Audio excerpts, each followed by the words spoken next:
టీటీడీకి కల్తీ నెయ్యి సరఫరా కేసులో నిందితులను పోలీస్ కస్టడీకి కోర్టు అనుమతించింది. మరింత సమాచారం మా ప్రతినిధి నారాయణప్పని అడిగి తెలుసుకుందాం.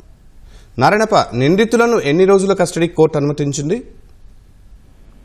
శర్మ, తిరుమల శ్రీవారి లడ్డూ తయారీకి సంబంధించి వినియోగించే నెయ్యి కల్తీ అయిన సంఘటనపై ఇప్పటికే సిట్ అధికారులు నలుగురిని అరెస్ట్ చేశారు. వీరిని గడిచిన ఆదివారం రాత్రి తిరుపతి కోర్టులో హాజరుపరచడంతో వారిని జ్యుడిషియల్ రిమాండ్ 14 రోజుల పాటు జ్యుడిషియల్ రిమాండ్ విధించింది. ఈ నేపథ్యంలోనే అరెస్ట్ చేసిన నలుగురు వ్యక్తులను, అంటే శ్రీ వైష్ణవి డైరీ డైరెక్టర్లు, అప్పట్లో డైరెక్టర్లుగా వ్యవహరించిన పొమ్మిల్ జైన్, అదేవిధంగా శ్రీ వైష్ణవి డైరీకి సంబంధించి సిఇఓ అపూర్వ చావడా, మరోవైపు ఏఆర్ డైరీకి సంబంధించి ఎండి రాజశేఖరన్, పొమ్మిల్ జైన్, వీళ్ళ నలుగురిని జ్యుడిషియల్ కస్టడీ నుంచి పోలీస్ కస్టడీకి అనుమతించాలని, పోలీస్ కస్టడీలో విచారించి వారికి మరిన్ని సమాచారాలు రాబట్టాలని చెప్పి పోలీసు రిమాండ్ కోరుతూ సిబిఐ అధికారులు, సిట్ అధికారులు పిటిషన్ దాఖలు చేశారు. ఈ నేపథ్యంలోనే ఇవాళ విచారించిన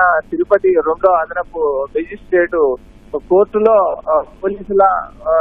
పోలీస్ కస్టడీకి అనుమతిస్తూ 5 రోజుల పాటు ఉత్తర్వులు జారీ చేసింది. రేపటి నుంచి 5 రోజుల సమయంలో వారిని నలుగురిని పోలీస్ కస్టడీకి తీసుకుని విచారించేందుకు అనుమతిస్తూ కోర్టు ఉత్తర్వులు జారీ చేసింది. ఈ నేపథ్యంలో నలుగురిని రేపటి నుంచి 5 రోజుల పాటు, అంటే సిట్ సంబంధించి విచారణ నిర్వహించడానికి తాత్కాలికంగా తిరుపతిలోని అలిపిరి సమీపంలో టీటీడీకి సంబంధించిన భవనాన్ని ఏర్పాటు చేశారు. ఈ భవనానికి తీసుకెళ్లి నలుగురిని 5 రోజుల పాటు విచారించి మరిన్ని వివరాలు సేకరించేందుకు అవకాశం ఉంది.